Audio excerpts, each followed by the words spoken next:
नमस्कार दोस्तों, बेहद ही महत्वपूर्ण वीडियो आप लोगों के लिए हम लेकर आए हैं। सो आपसे हाथ जोड़ के एक निवेदन है कि वीडियो को थोड़ा-सा समय निकाल कर ज़रूर से देखिएगा। कहीं न कहीं जो है वो आप भी सोचने पर विवश हो जाओगे कि आखिर हिमाचल प्रदेश में चल क्या रहा है। ये जो हमारे प्रदेश का दलाल मीडिया है ना, और इन राजनेताओं ने जिस तरह से जो है वो प्रदेश के लोगों को बर्बाद करके रखा है, जिस तरह से युवाओं को बर्बाद करके रखा है, आज उसी के बारे में जो है हम चर्चा करेंगे और तथ्यों के आधार पर हम चर्चा करेंगे। क्योंकि आपने देखा ही होगा अक्सर कि प्रदेश का ये जो दलाल मीडिया है ना, अक्सर अपने अखबारों के माध्यम से जो है वो नौकरी संबंधित अपडेट आपको देता रहता है, ठीक है? जिससे जो है वो बेरोज़गारों को बेरोज़गारी का एहसास ही नहीं होता भाई, ठीक है? और ना ही वो अपने लिए विरोध कर पाते हैं। जहाँ अमूमन हम देखेंगे तो भाई 3 साल के करीब का समय हो चुका है, किसी तरह का जो है वो रिक्रूटमेंट नोटिस देखने को हमें नहीं मिला है। अब बड़ा सवाल ये है भाई, ठीक है, अगर 3 साल बाद रिक्रूटमेंट नोटिस जो है वो जारी कर भी दिया जाता है, तो लेकिन इन 3 साल के दौरान जो जितने युवाओं का भविष्य खराब हुआ है, उसका हिसाब कौन देगा? ये बड़ा सवाल है ना भाई। ठीक है, आप एज एक्सटेंशन यहाँ पर प्रोवाइड कर दोगे, लेकिन क्या सिर्फ एज एक्सटेंशन प्रोवाइड करने से जो है वो किसी बच्चे का भविष्य संवर पाएगा? आप देखिएगा भाई, क्योंकि हिमाचल प्रदेश में अमूमन हम देखते हैं कि मिडिल क्लास लोग और गरीब तबके से जो है वो संबंध रखने वाले काफ़ी ज़्यादा बच्चे जो है वो तैयारी कर रहे थे।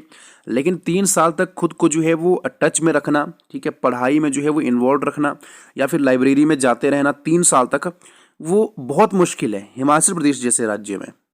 क्योंकि यहाँ पर बच्चों को जो है वो अपनी आर्थिक स्थिति भी देखनी पड़ती है भाई, उन पे ज़िम्मेवारी भी होती है। तो कहीं न कहीं जो है वो इन 3 साल के दौरान जो है वो बहुत सारे बच्चे अब कंपनी में चले गए हैं या फिर किसी रोज़गार में जो है वो चले गए हैं, ठीक है? क्योंकि भाई घर की आर्थिक स्थिति भी तो देखनी है। अब कौन जो है वो 3 साल तक लाइब्रेरी में जाता फिरे भाई? है ना? क्योंकि फैमिली प्रेशर भी रहता है, समाज की सोसाइटी का प्रेशर भी रहता है, हर एक चीज़ देखनी पड़ती है।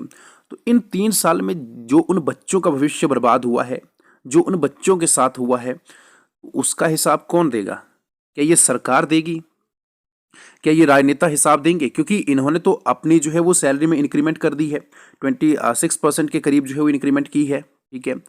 और जो ये हाइक की गई है एकदम से सैलरी में, उसमें आप देखिएगा कि सालाना जो है वो करोड़ों का जो है वो बोझ प्रदेश पर पड़ेगा, लेकिन इससे उनको कोई मतलब नहीं है। विपक्ष ने भी जो है वो इसका खुलकर सपोर्ट किया है कि ठीक है भाई, हम नेताओं की जो सैलरी बढ़ी है वो ठीक है। और दूसरी तरफ जब युवाओं की बात आती है तो कोई भाई खड़ा ही नहीं होता है, कोई जो है यहाँ पर कहने के लिए तैयार ही नहीं है। आप ये सोचिए ना, आप खुद जब इस चीज़ों को सोचेंगे तो आप भी जो है वो कहने लायक बचेंगे। मैंने ऑलमोस्ट, आप जानते हैं कि 1 महीने बाद जो है वीडियो अपलोड करी है। इसका मेन कारण यही था कि मैं भी काफ़ी ज़्यादा जो है वो डिप्रेस्ड हो गया था भाई इस चीज़ से कि भाई आखिर हिमाचल प्रदेश में चल क्या रहा है। जिस वजह से देखिए, मैंने आपको उस टाइम पे कहा था कि कहीं भी व्यूअरशिप गेन करना मेरा मोटिव नहीं है यूट्यूब के थ्रू, ठीक है? क्योंकि बहुत सारे, हर कोई जो है वो अलग अलग मोटिव लेकर जो है यूट्यूब पे आता है, ठीक है? कोई पैसे कमाने के लिए आता है, कोई फेम गेन करने के लिए आता है।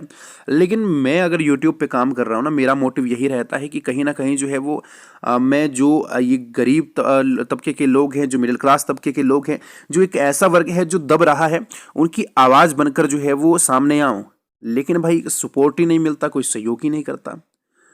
आज अगर हम जो है वो अपने लिए आवाज़ नहीं उठाएंगे, तो मैं आपको बता देता हूँ कि आने वाला समय में जो है वो और बर्बादी हमें देखने को मिलेगी, ठीक है?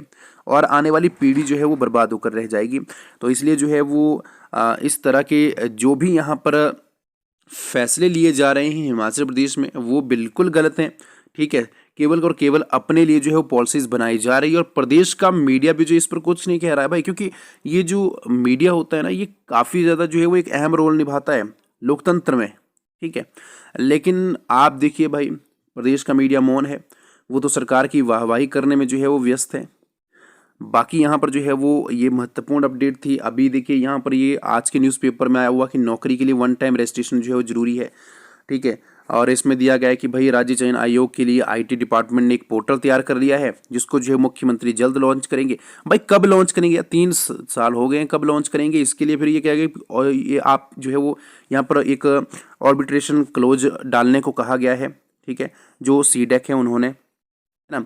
और इसमें जो है वो अभी प्रदेश सरकार से मंजूरी मांगी है, फिर उसके बाद मंजूरी मिलेगी, उसके बाद जो है वो आगे की प्रक्रिया कुल मिलाकर जो है वो इस साल भी आप भर्ती जो है भूल जाइए। तकरीबन ये पहली बार ऐसा होगा हिमाचल प्रदेश में कि भाई 3-4 साल जो है कोई भर्ती नहीं आएगी। और लास्ट ईयर में जब इनको पता होगा भाई इलेक्शन का चुनाव का जो है अब साल है, तो फिर ये कुछ नहीं देखेंगे, ये फिर आपके लिए जो है वो नौकरियां निकालेंगे अपने फ़ायदे के लिए। तो ये बहुत ज़्यादा गलत है। जो इतने साल में जो है वो बच्चों का भविष्य खराब हो रहा है ना, और जिन बच्चों का भविष्य खराब हुआ है उसका हिसाब जो है वो सबको देना पड़ेगा भाई। इसलिए सपोर्ट करिए भाई, आगे आइए। मैं किसी भी तरह के पैसे की डिमांड नहीं करता हूँ, लेकिन अगर आप जो है वो ज़्यादा से ज़्यादा इस वीडियो को भी शेयर करोगे ना, तो कहीं ना कहीं हमारे साथ जो है वो युवा जुड़ पाएंगे, यूथ जुड़ पाएगा हमारे साथ। ठीक है। तो नीचे जो है वो ग्रुप दिया गया है, उस ग्रुप में जो है वो ज्वाइन करिए, और उस ग्रुप के जरिए जो है वो ज़्यादा से ज़्यादा यूथ हमारे साथ जब जुड़ेगा तो कहीं ना कहीं जो है हम एक और रणनीति जो है तैयार कर पाएंगे। हम बाकी की वीडियोस के लिए हमारे चैनल से जुड़ रहिएगा। धन्यवाद। जय हिंद, जय हिमाचल।